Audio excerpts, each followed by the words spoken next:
Hello, my friend. I'm Charlie Simons, your host here on Do Not Talk, talking about two things you're never supposed to talk about: politics and religion. Oh, hold on a second. We're having trouble streaming to your destination. Blah, blah, blah, blah, blah, blah. We'll keep trying, let you know. Okay, gotcha. Well, let's just remove that one. Oh, for heaven's sake. My apologies.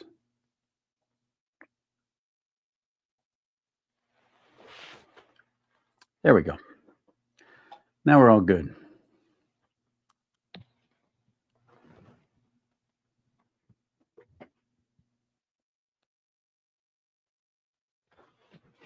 Howdy.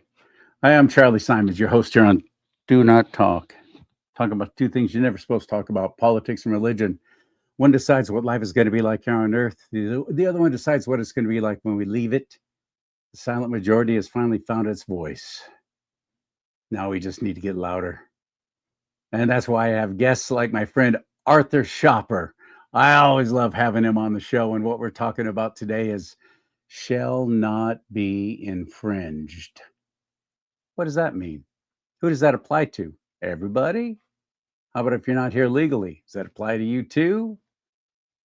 So many on the left seem to think it does for everything, including court systems and so on. You're not a system, but yet you still have all the same rights that we have in our constitutional protected republic.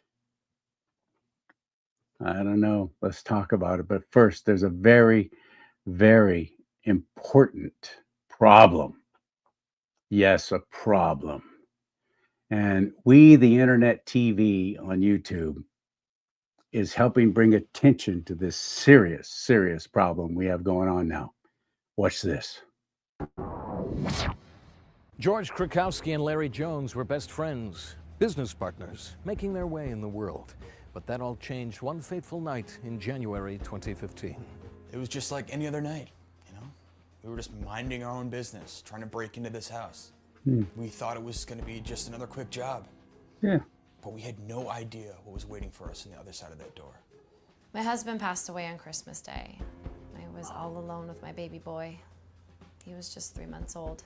I was worrying what our lives would be like now when I heard the scratching at the front door. Two men were trying to break in. She's yelling, "Please, I have a baby!" And me and Larry are like, "Okay, it's just a mom and her baby.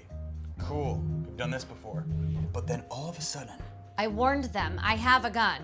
and we're like, "Whoa, whoa, whoa, a gun? Me and Larry don't have a gun. Okay, that's not fair." George and Larry were now facing a threat most of us will never have to: an armed gunman. I could see in the security camera that one of them had a big knife. Yeah, a knife, not a gun. You don't eat dinner with a gun. If you did, you Yeah. might end up blowing your head off. All I could think about was protecting my baby, so I checked to make sure that the rifle was loaded. I was so scared. She was scared. We heard her load the gun through the door. Do you have any idea how scary that sound is? The paranoid gunman's threats continued. Paranoid I begged them to gunman. leave, but they wouldn't. And we begged her to throw the gun away. If you throw the gun away, Larry will throw the knife away. Then it's a fair fight. 2-on-2. Mano a mano. Me and Larry versus you and your baby. But in a bizarre twist, the gunman called the police.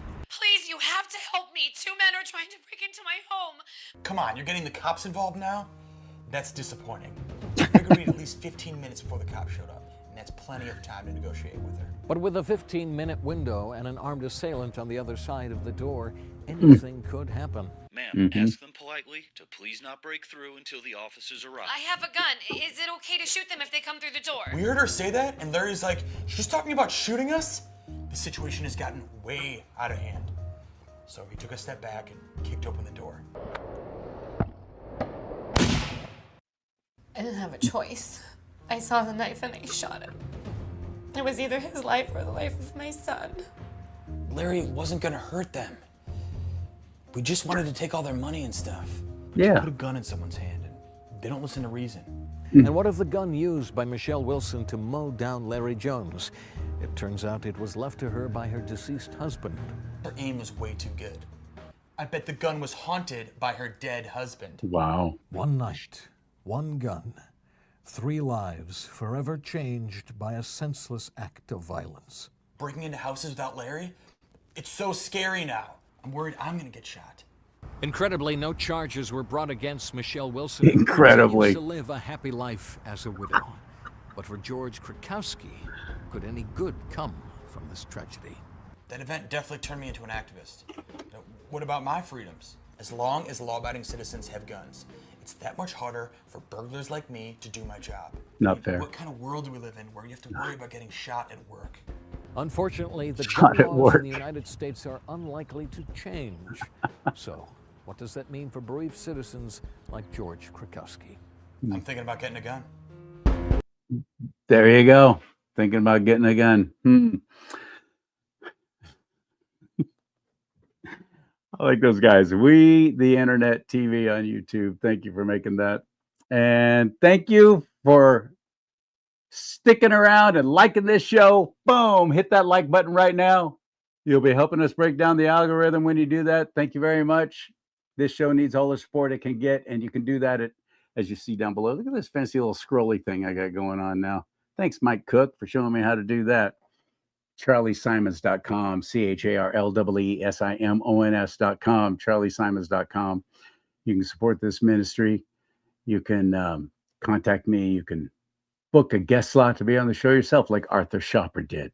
He's my guest today. Let's get right to it. Talking about gun control. Isn't that just using both hands? Hit it.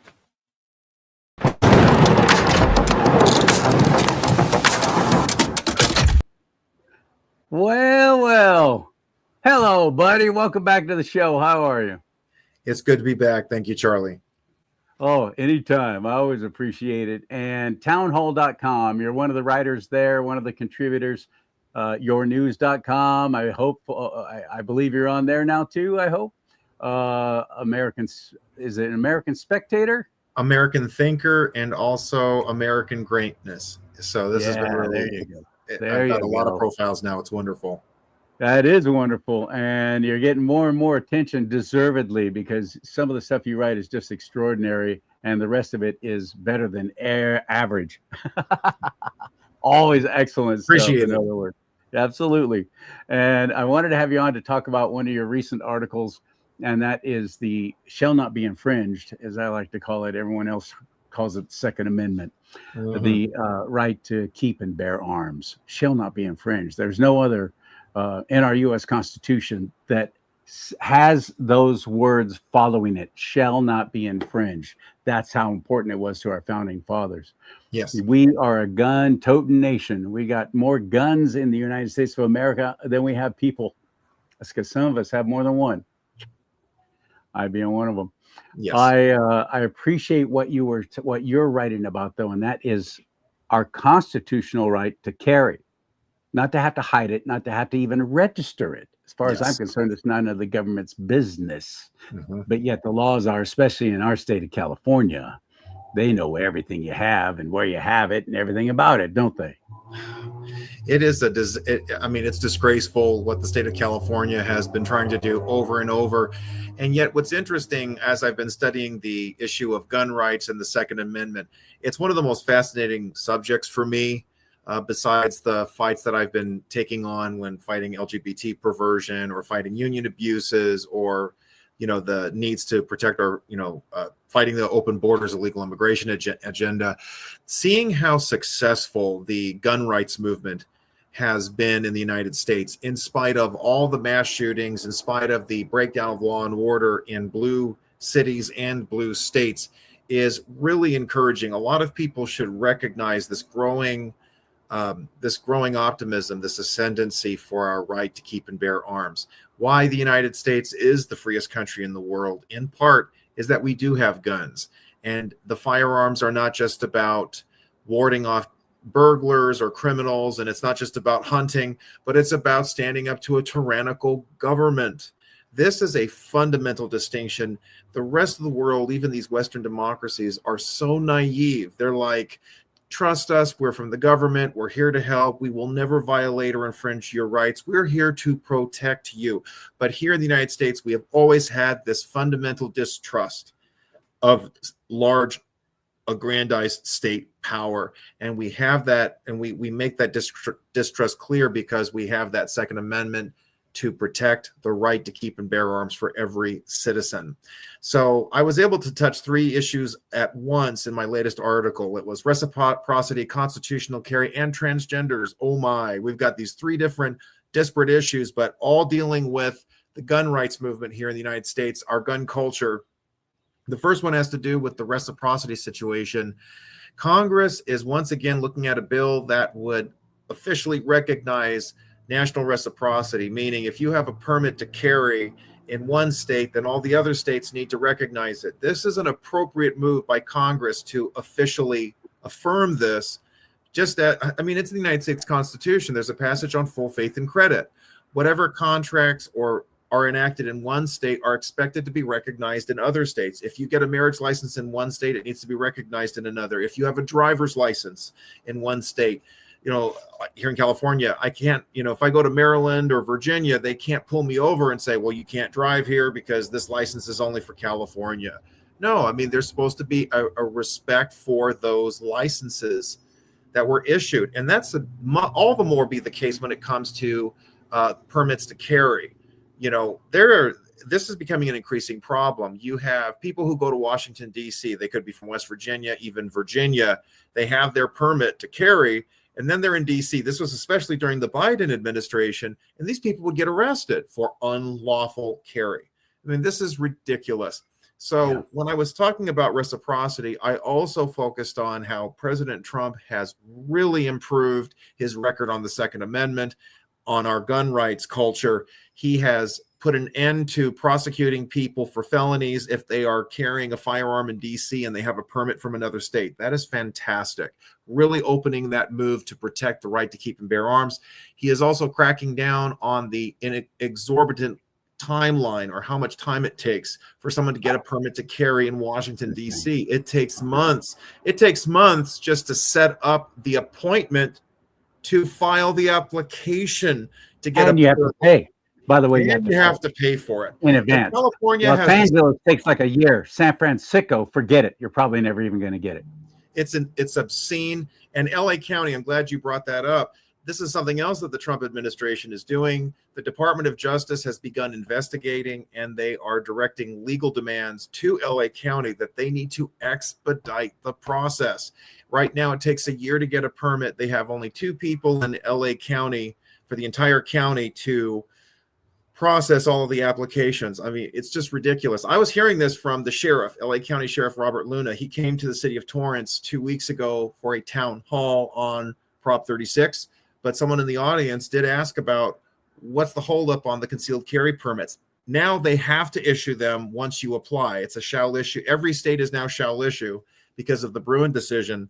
But there's this upcoming decision I wrote about briefly where you had a man from New Hampshire went to Massachusetts and he got arrested for carrying a firearm. But he has the permit from New Hampshire. So his case is heading to the Supreme Court. 25 attorneys general have signed on amicus briefs supporting the New Hampshire resident, saying you should respect his right. Every, a right to carry in one state should be recognized in all the others. If you have the permit, there you go. That would be de facto reciprocity. So that's the first thing. I was really excited about this. We have a Supreme Court that is taking steps to restore the full pristine excellence of the Second Amendment, a full limitation on the government infringing on our rights. This has to be imposed on the states as well. California is chafing under this. The sheriff of LA County also acknowledged the state of California initially could refuse to issue permits to residents out of state. So if you lived in Oregon, Nevada, wherever, they said, we're not going to give you a permit. Forget it. You have to be a resident only. That was just struck down by a district court here in California as well. So these are great moves in the right direction. I mean, I'm with Mark Baird up in Siskiyou County. You shouldn't need a permit at all. And right. That goes to, because it's the Constitution. In fact, your permit is your natural God-given right. It's the Constitution that infringes on the government trying to take your rights away. That's what it's really about. And for the record, I start out the article pointing this out. Many gun rights activists have corrected me. We don't have a Second Amendment right. The Second Amendment is about limiting the state. We have a natural right to keep and bear arms. We don't need the Constitution to tell us that. What we have the Constitution for is to limit the government so that it doesn't infringe. This is something that I've learned to correct when I talk. I've been saying the gun rights movement. I don't say the Second Amendment movement. So that goes to the next thing. You really shouldn't need a permit in the first place. 29 states have enacted constitutional carry in varying forms. I will recognize it on a general level. You've got 29 states where you do not have to get a permit from a state or county government to carry, whether it's concealed or open. This has been a fantastic, it's just been a very intriguing process. I've been following it since 2019 when you saw it just radically take off. You had a number of states begin enacting or introducing constitutional carry laws.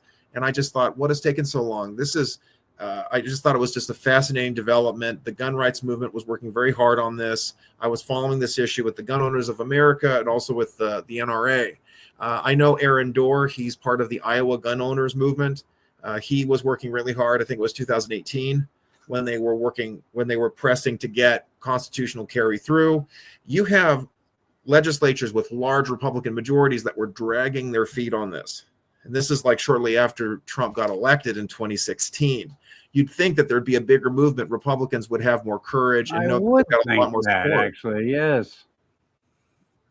And so a lot of rhinos started getting cycled out in 2018, even 2020. One of the banner years especially was 2021. You saw states like Montana, Utah, even Texas. Texas finally joined the Constitutional Carry Club. They had tried a number of times to get a bill through, and it just never got there. I was talking to activists in Texas, and they said, there is so much anger in this state. There is talk that some legislators might get killed. I mean, it was that outrageous. People were so furious with Austin not getting constitutional carry through, but they finally got it done in 2021. Florida, where Governor DeSantis has been doing an incredible job, he faced a brick wall repeatedly when it came to the gun rights issue. That Republican state, that GOP trifecta had even enacted red flag laws, and they increased the age limit before you could start purchasing a firearm. This was after the Parkland shooting. Everybody just overreacted to it. DeSantis has tried little by little to chip away at it. He finally got constitutional carry done. That was in 2023. I mentioned in my article, North Carolina is on the brink. They passed the bill. The Democrat governor vetoed it. The state Senate overrode his veto. It's now up to the North Carolina House. It's a very dicey proposal. They are just one vote shy of a supermajority to override the veto, but some registered Democrats have joined with Republicans in the past to help veto overrides. So this might be an opportunity. I'm crossing my fingers. 13 people were needed to supplement the initial vote to get a supermajority. That's 13 people they need. If every one of them shows up and votes, North Carolina will be number 30. And this is important, especially now, because we saw what happened in Charlotte, North Carolina. You had a Ukrainian immigrant who was murdered on public transit by a schizophrenic, multiple felon thug. And there was no consequence for this. You have the mayor making excuses saying, well, we need to have more mental health services and resources. No, what we need is to help law-abiding citizens be able to protect themselves. I certainly hope that the legislature will build on this horrible incident and say, there's a silver lining we can draw out of this. Let's allow every North Carolina resident the right to carry. They shouldn't need a permit to do it. Because as I said, you look at whether it's DC or LA or Chicago or even in red states, the permit process takes forever. It should not take, you can't, if you're in danger today, you don't have 7 months to wait for that permit. So those are the first two things that I talked about in my article. But yeah, you wanted to say something. Well, I was going to ask if you've actually seen the video of that horrific attack on that light rail train in Charlotte, North Carolina. Did you actually see any of the video of it? I did. I saw the lady minding her own business, sitting in that, sitting down, looking over her phone. I spoke with a self-defense advocate trainer. His name is Keith Ardeen. He has, this is his business. This is his calling now. He is training individuals in self-defense. And I was asking him about this yesterday.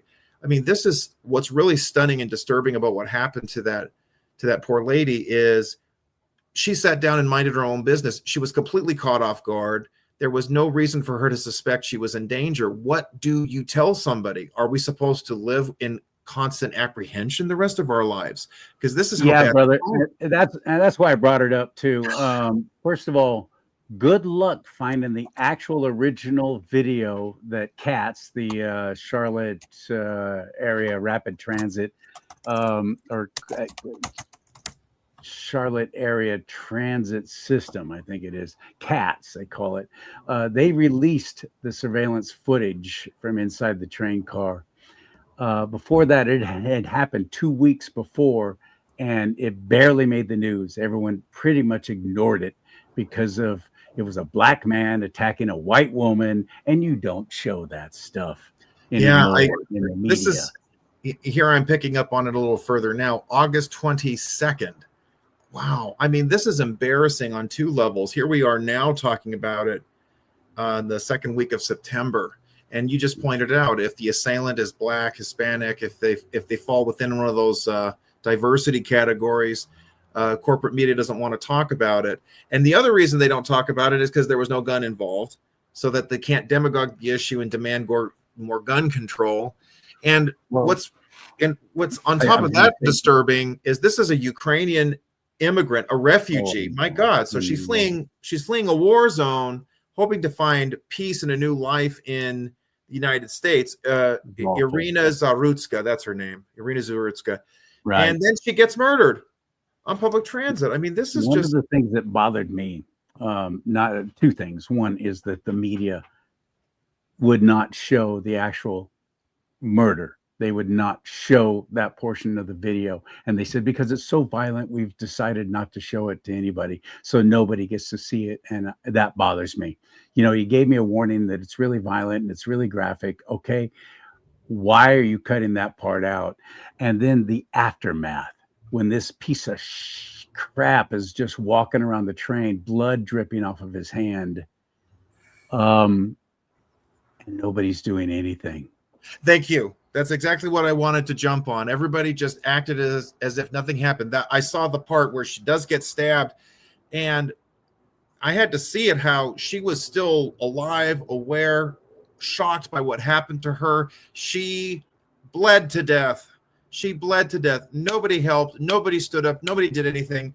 We see such a moral and cultural breakdown happening in these urban areas. But I would add to part of the reason why I fear you have a lot of men. Look what happened to, I think it was Daniel Perry up in New York City. He stepped in and he subdued this violent homeless assailant, ultimately killing him. And then he's the one who's charged with murder. Now, yes, he was found not guilty, thank goodness. But the fact that he was dragged through the mud and through the legal process like that discourages people. I don't fault a lot of men right now for not stepping up, because they've got their own wives, their own kids to think about. And the last thing that their families need is for their father, their husband, to be in jail because he tried to save someone else's life. He's got to take care of his own family. It is so cruel how that natural instinct, men want to be able to step in and protect people who are weak, defenseless, and now they won't do it. They're afraid of the broad legal replications of doing this. Well, they were afraid of the assailant as well, because he still, of course, has the knife and everything. They I respect don't know how that. dangerous he is. But this is why self-defense training comes into play. And but if they would have been wearing a gun, Arthur, if any one of them on that train car would have been wearing a gun, yes, they could have stopped that dude in his tracks. But yes, none of them could, and none of them were able to. And even if they did, like people who have a concealed carry permit, and they pulled their weapon and used deadly force, they'd be dragged through the courts just like what you were describing. And we know that. We take training in that. Part of your CCW course is the aftermath if you do have to use your weapon.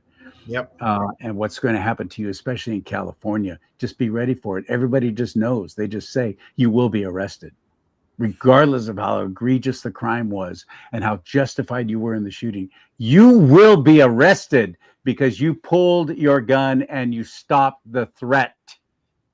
Yeah, it's the funny thing. the irony, going back to my situation here in LA County, there was a really egregious example. It was at USC. This was a self-defense case. A student defended himself. I don't know if he used a firearm or some other weapon. He did kill the assailant. And shockingly enough, that what was surprising about it is that the previous district attorney, pro-criminal George Gascon, did not prosecute. That was the first time. That was probably because it was an election year and he was trying to improve his chances. Thankfully, he still lost. Yeah, you're right.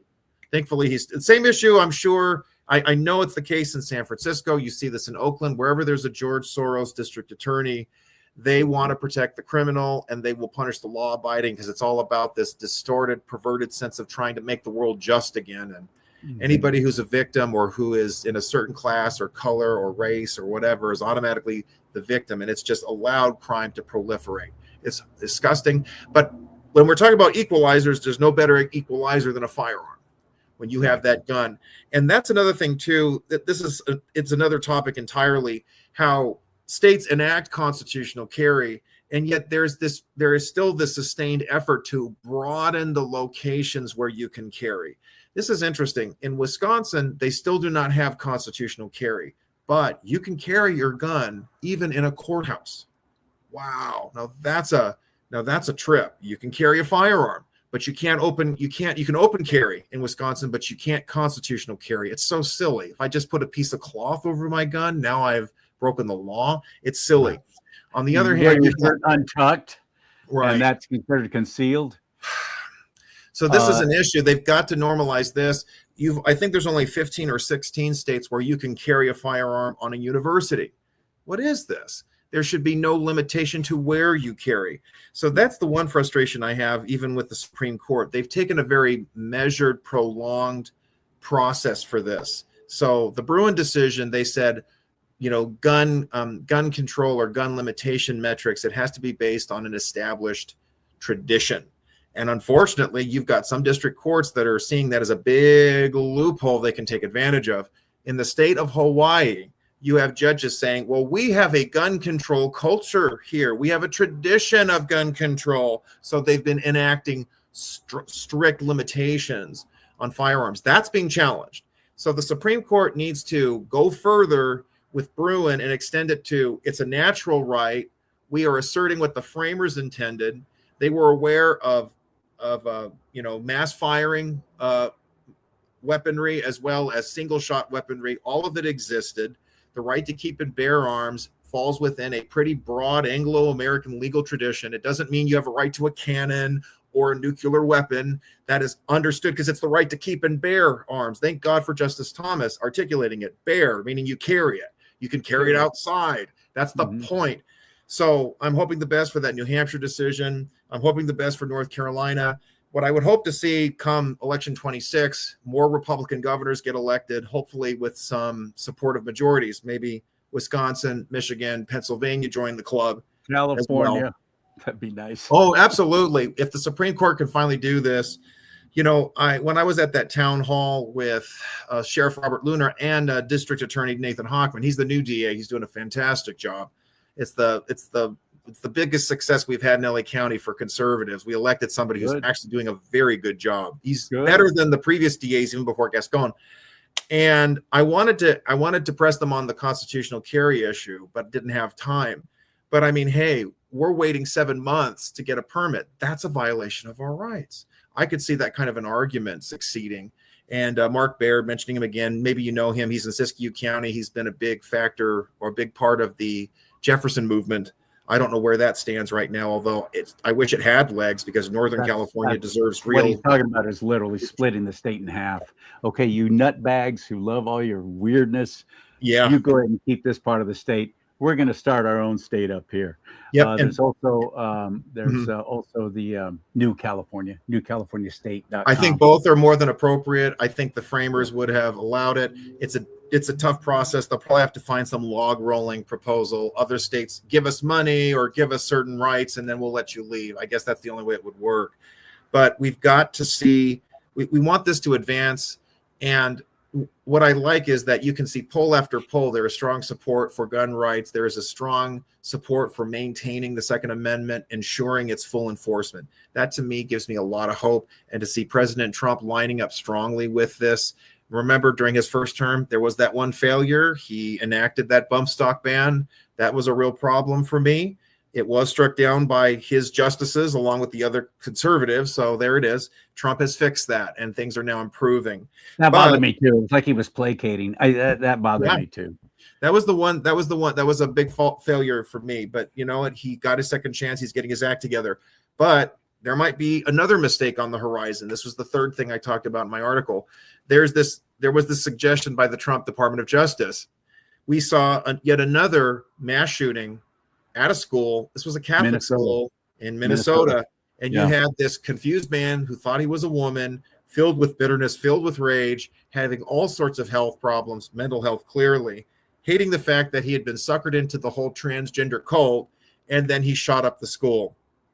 And people have been paying attention. We've seen a long series of mass shootings committed by these confused men who think they're women, or by confused women who think they're men. They are cross-dressing nutbags is what I call them. Cross-dressing nutbags, I absolutely. don't use their little terminology. I use my own. That is what they are. They're cross-dressers. And they're not transitioning. They're just dressing like the opposite sex and telling everybody you have to call them that. Yep. If they're taking any kind of hormones or other drugs to transition their sex, all it's doing is just jacking up their bodies and minds in ways that is downright criminal, that the medical profession is even allowing it, and not only allowing it, but encouraging it and being involved in it. It is insane what's happening, and these insane people are going in using guns to mow down innocents, and they're crazy. They are crazy. Now, this what you're talking about, and I'm glad you brought it up because I wanted to do that, is talking about, I mean, that law is already in place. You don't get a license to carry if you've exhibited any sort of mental illness. You don't have to put transgenderism into that group of mental illness, because it obviously is. There's something wrong with your mind there, and now you've made it something wrong with your body, and now you're bringing other innocence into it. What you do with your own stupid adult body is on you. But when you start jacking with kids and you start jacking with people who are innocent, not part of that, now I have a problem, and I want to keep you from having a gun ever. And of course, they'll still be able to steal them. Of course, they can still get black market, all that kind of stuff that criminals can do. And that's what they are, as criminals, because they've taken that act now, haven't they? They've committed a criminal, felonious act against innocent people.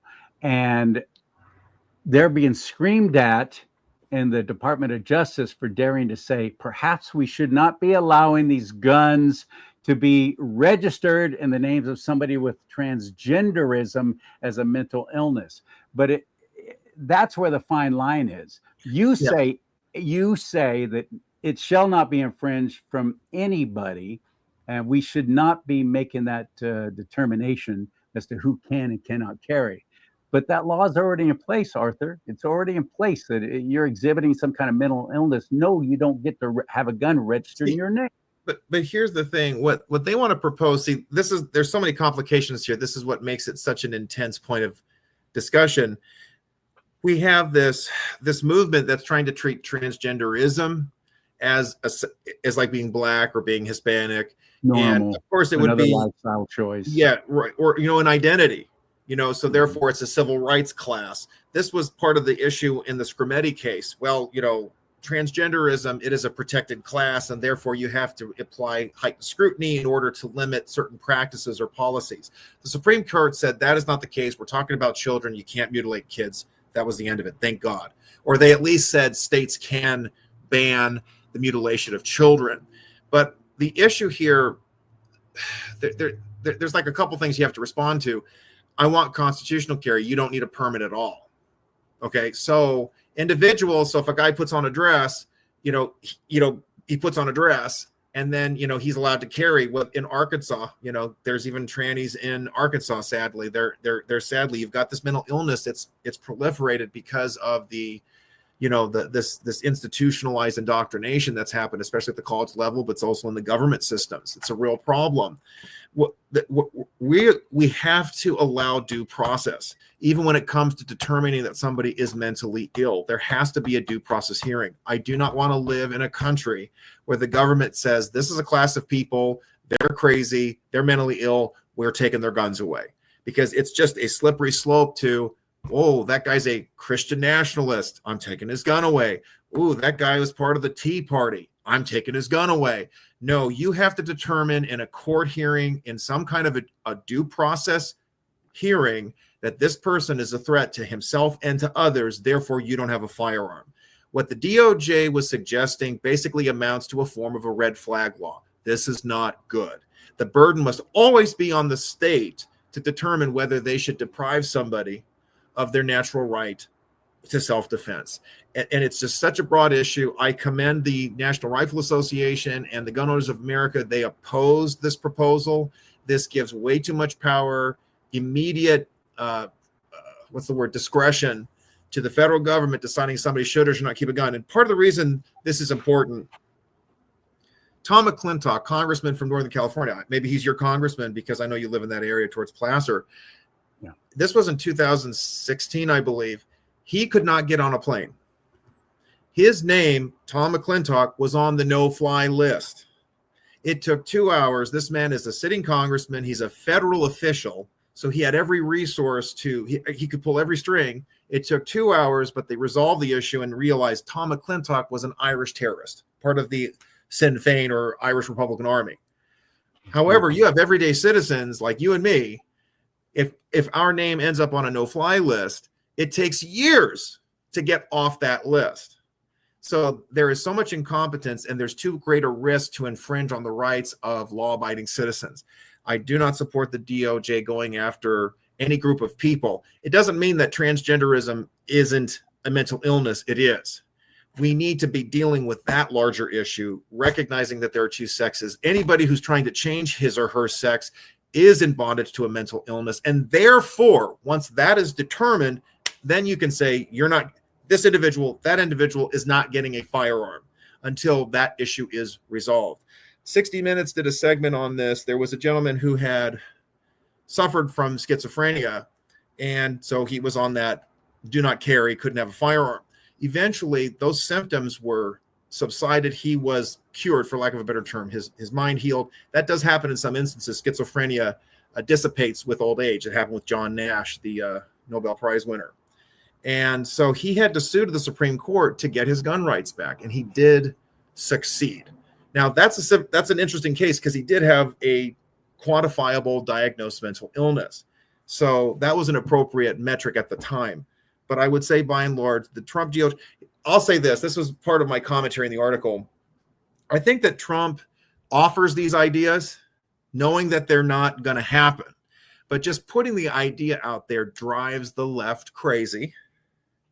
And then they're stuck because now you have them defending gun rights. Yes. Defending gun rights for a specific class, their special class of transvestites, of cross-dressers. So now they're screwed over. In fact, there was a leaked transcript of an intense discussion amongst Democratic Party officials. They were like, what do we do about this? Because, well, we want to protect the trannies, but we don't want to protect gun rights, but we got to. And so they said, okay, well, but the fact that they have to spend time and brain power on this really gums them up, slows them down. It drives them crazy. And once again, it puts Trump in the 80-20 category. He's on the 80% side of the issue where everybody else is. And the Democrats, the progressive left, they're on the fringe 20%, and they look bad once again. So in that way, it's a master stroke. I'll give him credit. I'm not going to worry about anything happening. I'm sure nothing's going to follow from this. And whether we like it or not, there are confused. You have like the Pink Pistols. There's that Gina Roberts. He's a man in a dress. He's in San Diego County, and he's part of a gun rights group. I do think that's very suspect. I don't think that a confused man should be walking around with a firearm either. But again, the state has to meet a burden of proof first. They can't just go, oh, well, you're a man in a dress, I'm taking your gun away. Because then it becomes, oh, you're a man wearing a MAGA hat, I'm taking your gun away. And then it becomes, you're a man, I'm taking your gun away. Do you see what I'm going? And exactly. And you're right. Healthy concern from us that we should say, no, we're not going to do this red flag nonsense. That's not the way to go. So, but it's a contentious issue because if you want to answer it one way, but then you got to resolve another issue. But then what about this? And all of these factors have to be taken into account in order to get to a thorough and proper response. I appreciate you so much. Thank you so much for sharing this with us. And if we want to find more of your work and keep in touch and follow along with what you're doing, where's the best place to do it? So I have my own blog, ashopper1.blogspot.com. I'm really pleased. I've been getting a lot more views in the last few months. I'm grateful. And I know you've been a part of that. Thank you so much for your support. I put out my email address there, arhturschaper@hotmail.com, my first and last name at hotmail.com. I am very honored. I still work with Mass Resistance. We're an international pro-family organization, massresistance.org. Please share all of these sites and resources with your viewers. It's always a pleasure to be here and discuss these issues with you. Thank you so much again, Charlie. Appreciate it. You bet, my friend. Talk to you again. Let's get together next week. I always like you to share your articles that you have in Town Hall and so on. That's Arhtur Schaper, it's spelled Schaper, pronounced Schaper, Schaper, Arhtur Schaper. Thanks, buddy. And Charlie Simons is my name, CharlesSimons.com. You can support, you can buy some great merchandise in my merch store. I love some of the hats on there and the shirts and the mugs, and please explore it. And by buying some of those products, you'll be helping this show stay on the air. Or you can just give directly, like I just had an anonymous gift just a couple of days ago. Thank you, whomever you are, so much for that. Keeping us on the air, because this costs money to do this. You can support us at charliesimons.com, CharlesSimons. And be sure and like this show right now and share it so other people will see it as well, because I don't have Facebook to promote things anymore. They deleted every single one of my pages a little over 2 months ago because I violated some kind of community standard. They didn't bother telling me what the standard was, and they certainly didn't talk to my community. I know that.